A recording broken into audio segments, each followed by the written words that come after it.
Are you aware the average person spends between 2 to up to 9 hours a day on social media?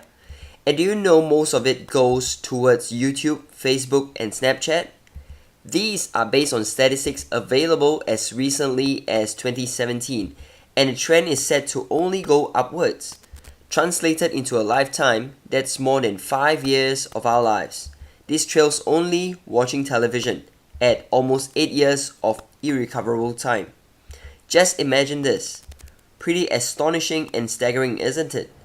Is it any wonder why we are distracted, struggling to focus and be productive in this day and age?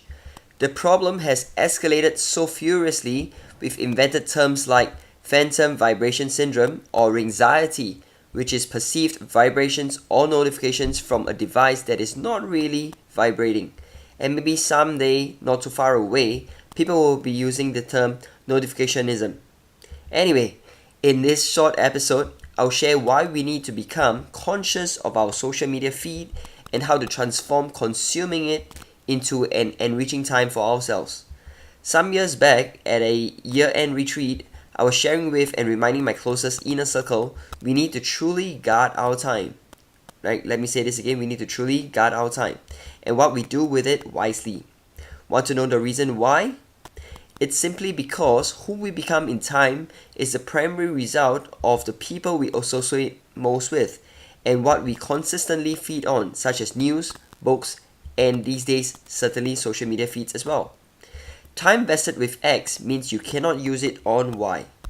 You can be assured over a lifetime, 2 to some 9 hours of social media use a day is going to have a significant and serious impact on people's lives.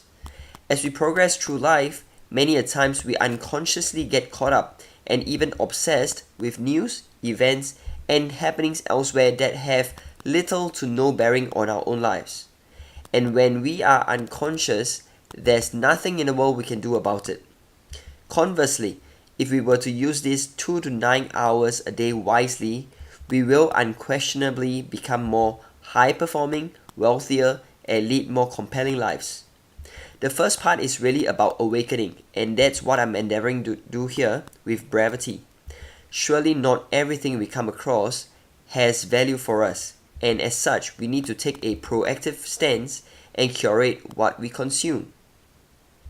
With this said, would you like some practical tips to transform your social media feed into an edifying and enriching time for yourself? If so, do this, right? Number 1, be clear on your current mission, priorities, goals, and focus. Again, number 1, be clear on your current mission, priorities, goals, and focus. Number 2, consider scouring through your entire list of Facebook friends and decide who you should follow first, set as default, and even unfollow. Apply a similar idea towards your use of YouTube, Instagram, and any other social media platform you're involved in. Over time, people enter into and exit out of our lives, depending on each other's values and priority. There will be people whose lives depend on your leadership, and also people who you see as leaders and mentors of your own.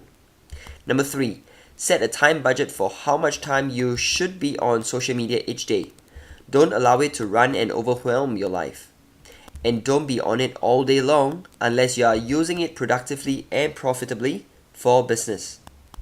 Number 4, place your social media apps on the second or third page of your phone apps will likely limit your use of it. Right? So rather than put it on the first page, put it on the second or third page. Don't ask how I know this. Number 5, revisit these steps periodically, like once every 6 months. When these are practiced, social media time is not wasted or merely spent. It becomes time well invested. As we wrap up, let's self-audit on how much we use social media each day, and if using it is assisting us be more productive, prosperous, and fulfilled. At the end of the day, either social media uses you or you use social media intentionally and enrichingly. Hey, thank you for listening. Do take a moment now and like this episode, leave a comment, and also subscribe to not miss out on new episodes. Once done, check out your next episode. Want to connect? Do so at calvinchan.org and also on Facebook, Instagram, YouTube, and Twitter. Stay well and talk soon.